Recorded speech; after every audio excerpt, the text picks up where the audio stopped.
That's the same thing that the Coca-Cola bears do, right? Like you kind of see it, kind of makes you feel warm and fuzzy, and it's kind of like, oh, I want to be home for the holidays, that kind of thing. It's like having these stories is so important because it gives people something to relate to more than just buy a Coke, watch Star Wars. Like that would be a very bad marketing campaign for those brands. You are now listening to the Creative Juice podcast brought to you by IndiePRO.io.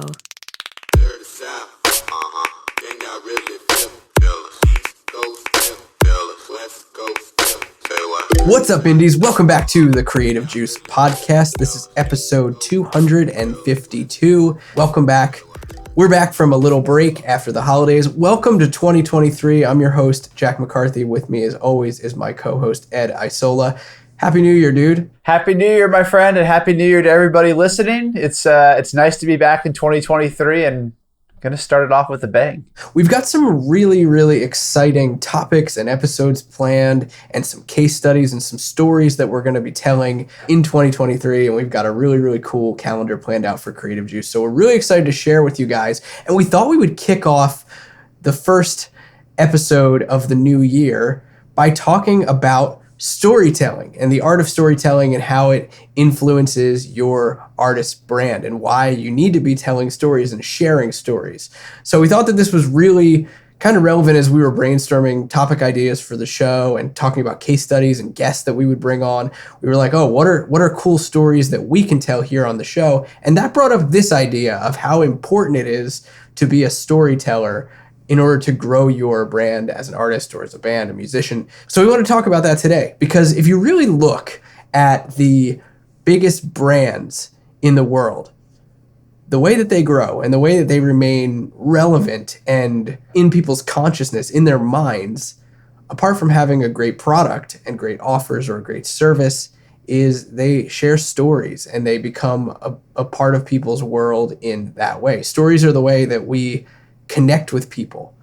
Think about some of the biggest brands. You think about Disney and the stories that they've woven into their brand over the years with all of the movies and TV shows that they've got in their franchise. You even think about the Coca-Cola bears that we see every holiday season. They all have stories that they weave into their business.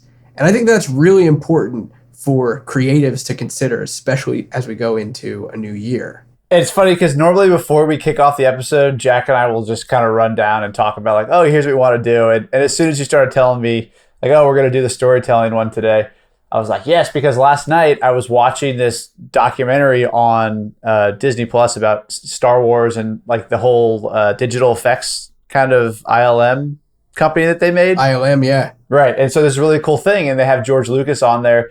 Essentially a little side tangent, talking about how the entire kind of impetus for Star Wars was his fascination with how cultures and people identify with heroes and like epic tales, and how having those touch points, he would say the same thing, having those touch points, that's what the start of Star Wars was. And it was like, obviously that's a hugely successful just brand at this point, but it really plays into what you're saying, Jack, which is like things that give people context in terms of having heroes or stories or things to relate to and follow along with and feel like they can kind of almost apply their own life lessons and life views to this story, whether good or bad, but like they can insert themselves into this narrative and understand it.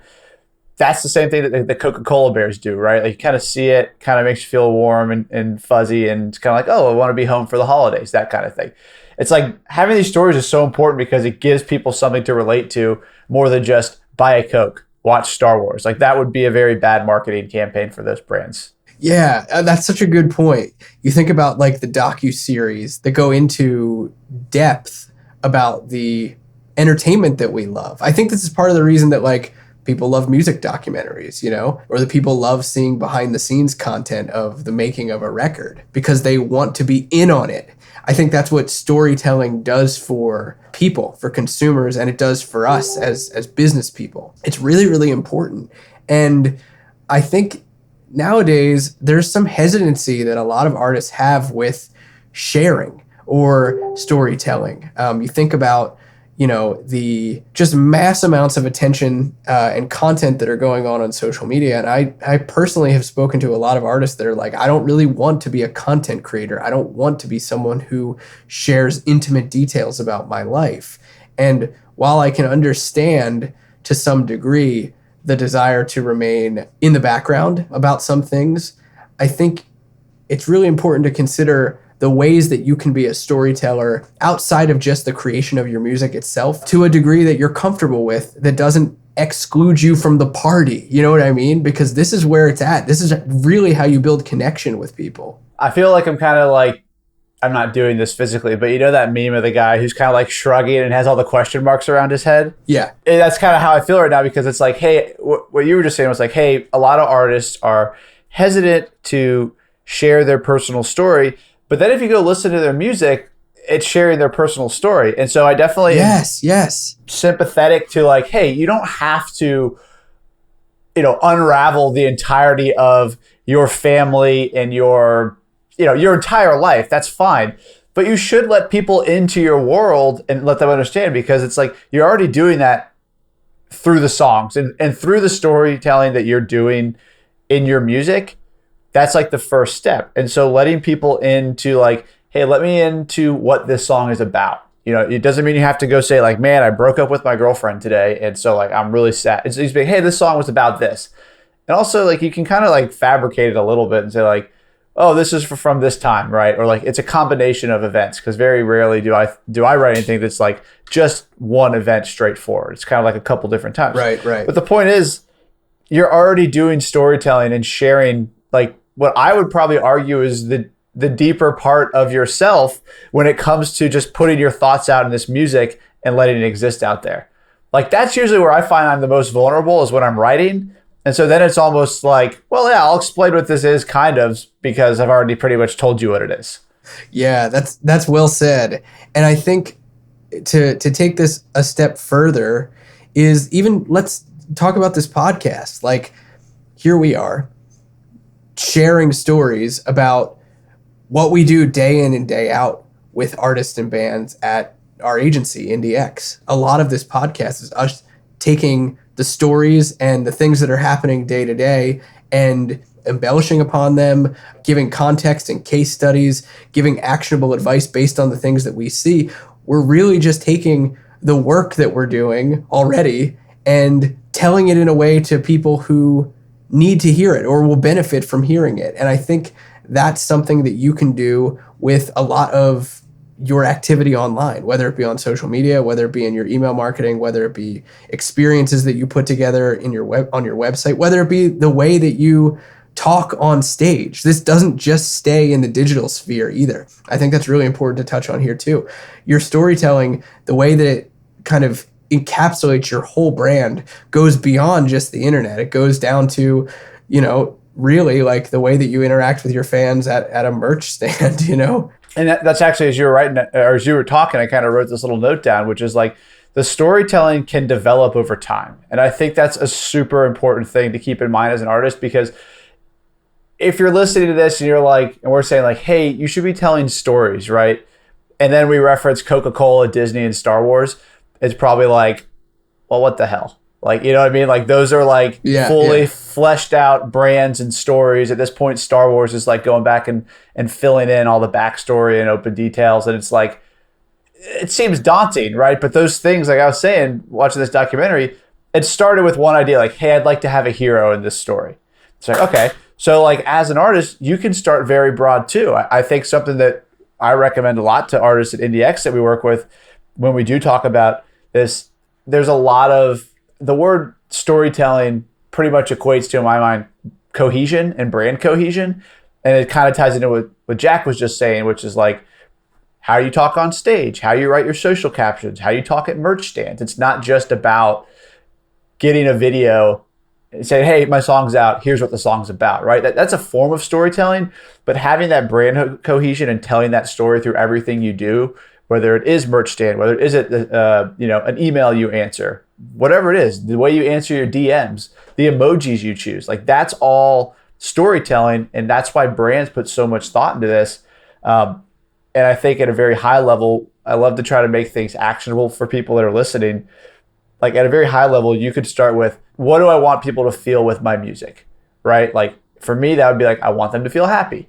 Great. That obviously very quickly implies I'm going to be using smiley faces and a little party emoji and like a rocket ship, right? Like those are the things that very early on I was like, well, I don't really know what our brand is, but I know it's happy and I know it's these things. And then over time it's developed. And so same thing, if you're like, well, it's sad, you could be like, all right, well, I'm going to use these tiered emojis and whatever. But like identifying and being self-aware enough to say, hey, the high level way I want people to feel when they listen to my music is this. That's the first step of your storytelling and figuring out what your storytelling is. Then honestly, the rest will kind of fill itself in as you develop. And I think that's true with artists. I think that's true with brands that are already very successful. Like nobody starts at 100%.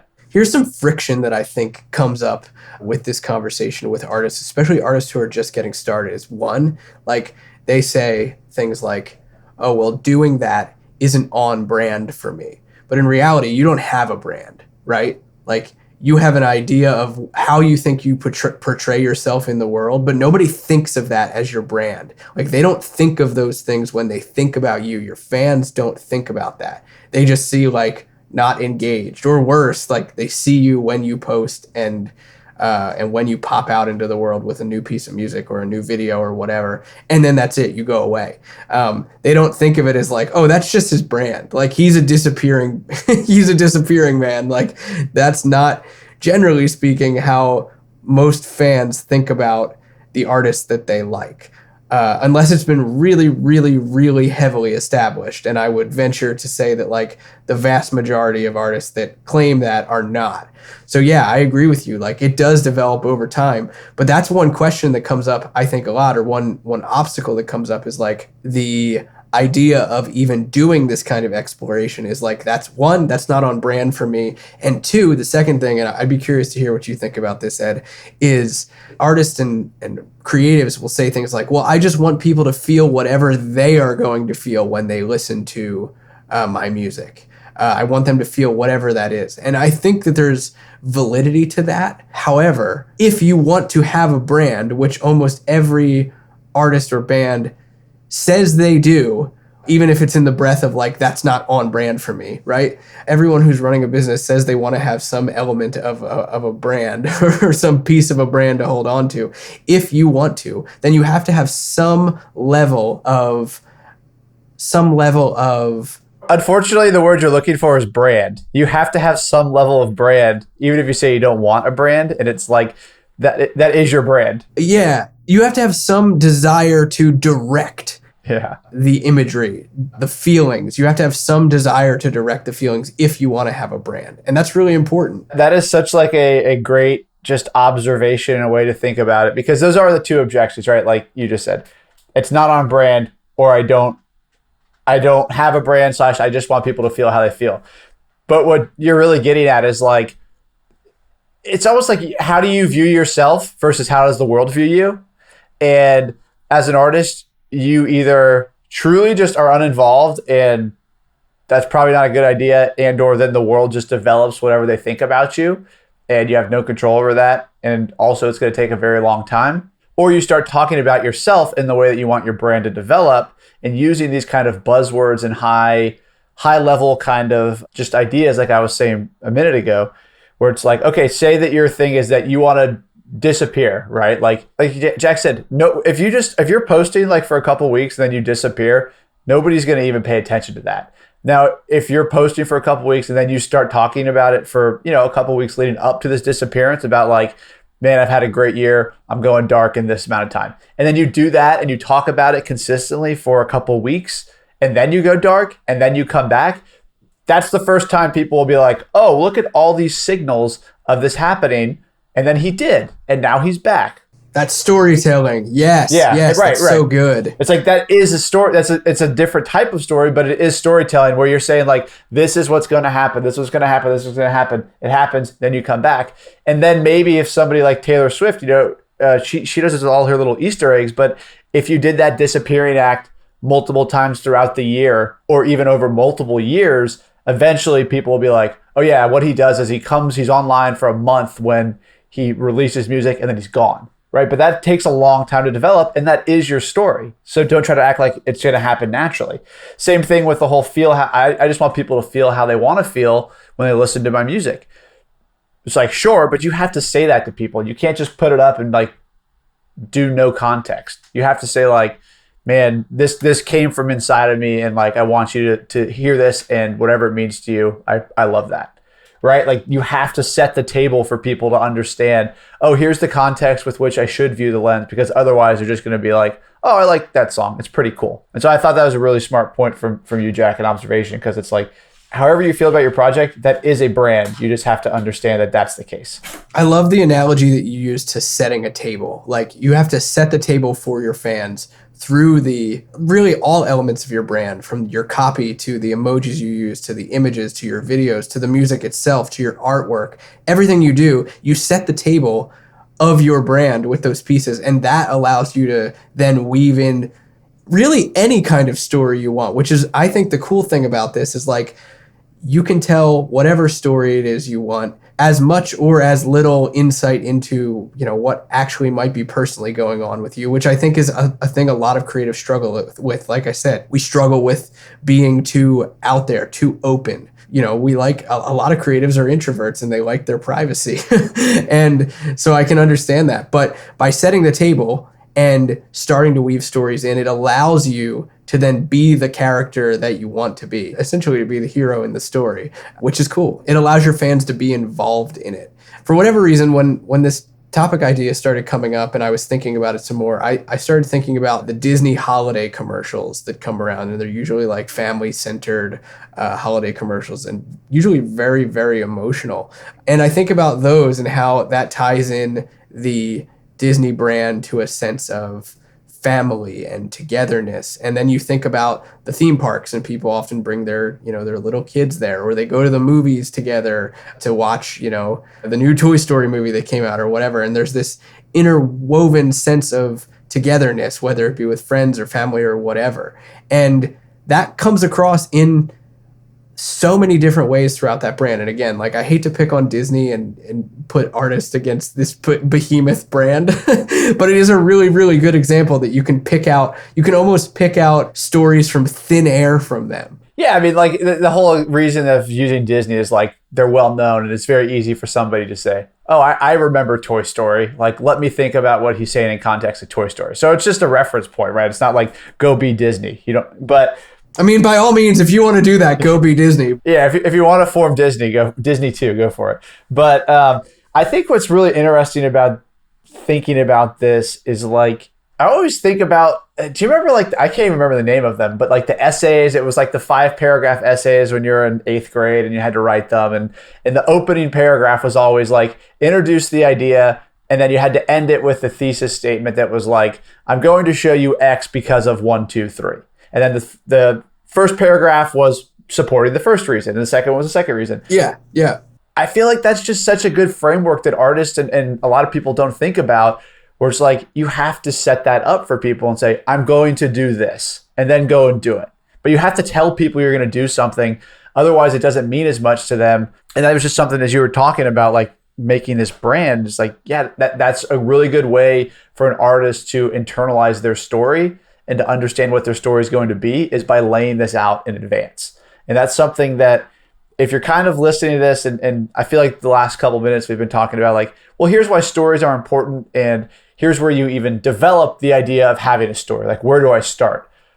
But if you're an artist that already is along the road and you kind of have developed your story and you're like, yeah, I do understand that stories are important, but I struggle with, and I personally have struggled with, like, how do I make it cohesive? That's something to me where this whole idea of setting the table really lends itself in a beneficial way, because it allows you to understand, like, this is something that we just did for the 502s, the last week of the year. We sat down and we said, great, here's what we want to do for the first 3 months. And here's how we're going to release music and tour and all these things, right? We took out all the big tent poles that we wanted to accomplish. But then we went through and we made a calendar and said, okay, well, how would we talk to people on social media about this? How do we talk to people on email and text and all these things? And we kind of went through and wrote down how we, and this is very high level, right? Like the copy's not done, but we have bullets on all the dates where we want to post or say something. It's like, here's what we want to say on this date. And what I think is cool about that is that we did it over the course of a day. We all got together and we just kind of sat there and did it. And we talked about it. And by virtue of talking with people, we were able to kind of say, oh, look, this phrase is something that keeps recurring. We want to intentionally use this phrase because that's how we want to get our message across. And based off of that, you can say, oh, great. If this is the phrase we're using, well, guess what? The single that's coming out in March, we're going to go ahead and start sprinkling in the title for some of these things, like hidden in some of these posts, right? And so you can plan out what you're doing when you actually sit and do it at once. And I think my point with saying this is, if you have a brand and you're struggling with, hey, how do I make this brand consistent? Or how do I tell my story? How do I make it cool? It's very helpful for me to do it all at one time at a very high level versus here's how I feel this week. Let me just post. It's like you plot out what you want to do and then you go do it.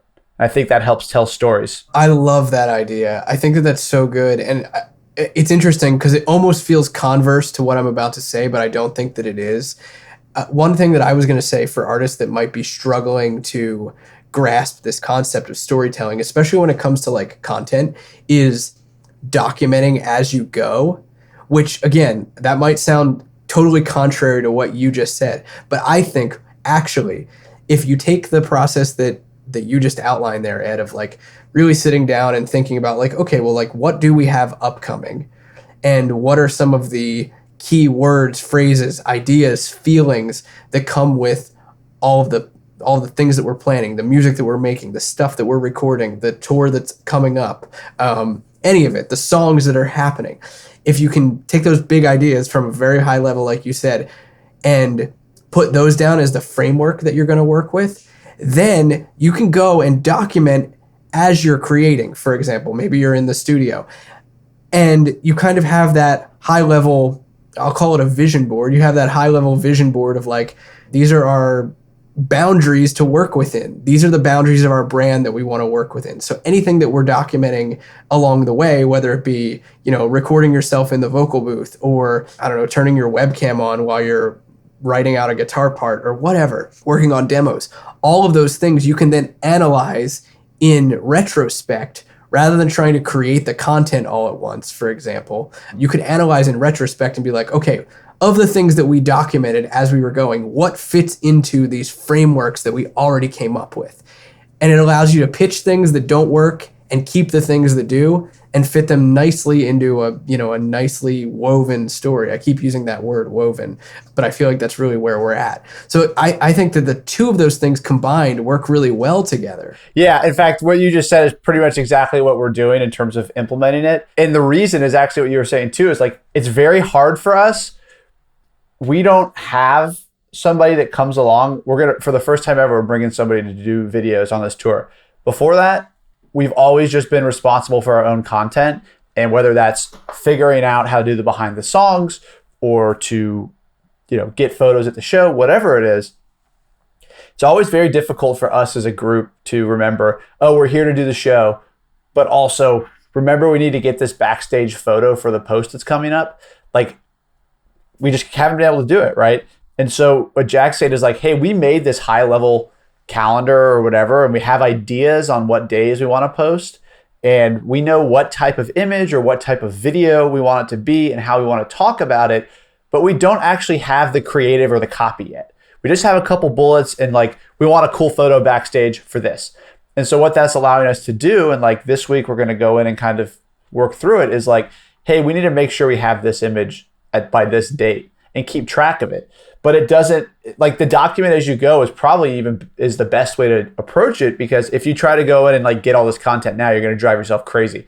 But knowing that like, man, I would love a picture from the back of the stage with the crowd, or I would love a candid photo backstage, or hey, I need to film a behind the scenes. It allows you to capture the content and know how to talk about it and make sure that what you're doing fits in cohesively to your big picture.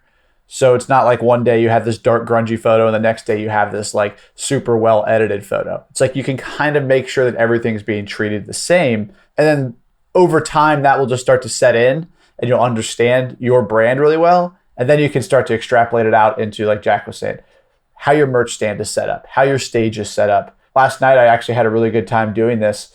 I spent a couple hours thinking about, what do I want my offstage wardrobe to look like? Like, say we're driving around in the van, we get out in the city and someone sees me get out of the van. What do I want my outfit to convey? Because normally it's a workout shirt and workout shorts. And I was like, that's not what the brand is. You know what I mean? It's like, that's not the brand. Yeah. And that's never been the case before. But now that it's reaching a level where it's like, I actually should think about this. It's because I've, over the last 5 years, been like, oh, I understand the brand really well. And by doing it bit by bit, that's where you kind of learn, but that's where you also get to start flexing your creativity of like, oh, this is cool. That is cool. I love this shirt. This shirt doesn't really fit what I want to go for with our music. And it's just a cool way to start thinking about long-term, all the opportunities that having a brand really kind of sets you up to do cooler and cooler things as an artist. I love that so much because it's just another element that fits into building a brand and how you tell stories, how those things work together. And I really like, if you think about the marriage of these two sort of strategies that Ed and I just talked about for how to actually implement this stuff and execute on it, it's kind of like building a house. Like, you do the high level work, that's the framework that Ed talked about doing, and ask yourself the right questions about what you want to be conveying and, what words fit into it and what colors and imagery and all of that stuff. That's building the framework. And then you're filling it in with the content or the actual, execution, the work, the wardrobe planning, whatever you call it, whatever it is, the actual storytelling or the capturing of those stories. You're doing that, and that's building the walls and adding in the plumbing and, painting and all of that stuff until you have a complete sort of structure. Yeah, it's so cool. And it really does. That's a great way to think about it. Like you just said, is like, oh, you're just doing this incrementally. And it touches on what we were saying earlier, where it's like, understand the story you want to tell. And then once you do and you internalize it, you'll be able to start filling in the details as you go. Right? Like this whole offstage wardrobe thing, that was something I thought about a couple weeks ago. Never thought about it before. But I was like, oh, this is the reality of the situation right now. And this is how it impacts the story right now. And it allows you to grow as an artist, as a brand. It allows you to have cool opportunities to do things. And you'll think of things along the way, but understanding, here's how I talk. Here's what I want to get across with my music. Here's what's important to me. And I'm going to stick to these things. And that's how I'm going to communicate with people. That is what makes brands and storytelling so powerful, is that it allows people to, I don't want to say buy in, but it gives them a touch point of like, oh, I get what they're going for. That's how I feel, or that's how I want to feel. So I'd like to be involved with this person or this band or their music. I'm so glad you said that, because I wanted to wrap up by saying, like, you might be sitting here wondering, like, how does all of this matter with when it comes to like actually engaging with my fans and making me a part of their life? And I honestly think that it has everything to do with that. I've seen that it has everything to do with that. You look at it when you look at artists who are trying to get started now and are growing now, the ones that have the fans that are the most enmeshed in what they do are not the ones that are just running ads for their music and then not doing anything else. It's the ones that have, massive exposure, and then they capitalize on it with the stories they tell, with their brand, with the way that they interact with their fans online, with the things that they do with their fans at shows. All of that stuff creates, for one, it creates a sense of community, and it creates a way for fans to relate and say, like, I get this. It makes sense to me. It feels like it's a part of me. It's something that I want to be involved in. That's why it matters so much. It takes you from being static and a deliverer of things, music or otherwise, whatever your creative thing is. It takes you from being someone who just puts out stuff and someone who allows people in. And I think, that's kind of like woo-woo a little bit, but it's really important when building a business because it keeps you relevant at the times where, one, you might not be doing a whole lot. Maybe you are between albums and you're not putting out a whole lot of music. It keeps you in other people's world and it keeps them in your world. And it also, it differentiates you from the rest of the noise that's out there. Yeah.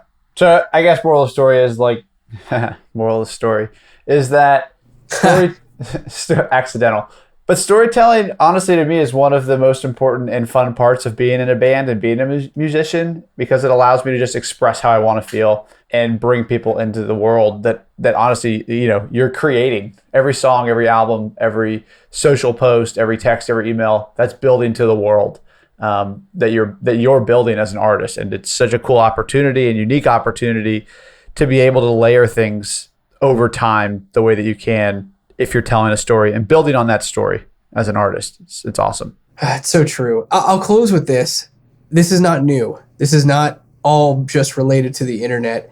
You don't have to look back to the good old days and say, I wish I could be like XYZ band because they didn't have to do this, because that's not true. Artists, creatives, businesses have been doing this for as long as entertainment has been a thing, since before radio, since before television. But certainly when all of those things were coming into being, this has been a reality. And you even see this, we even see this, I'll speak directly from our experience at the agency.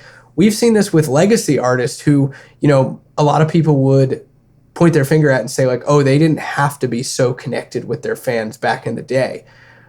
But the ones that are succeeding now, even today, to this day, especially if they were trying to like tap something a little bit further and, embrace the internet or whatever you want to call it, the ones that are doing it well and the ones that are, remaining in the hearts and minds of their fans and their customers are the ones that are embracing storytelling and not the ones that are leaving it to the side. They're jumping in head first because they knew that they were already doing it, quote unquote, back in the day. So I wanted to kind of blow up that one last myth, I think, that is out there around this, that it's all related to the internet, because it's not. This has been going on forever and it will continue to go on forever. However, the internet changes, the way that we connect with people as businesses, as creative businesses, is always going to be through the stories that we tell and the mediums that we tell them through. So don't get tripped up in that myth.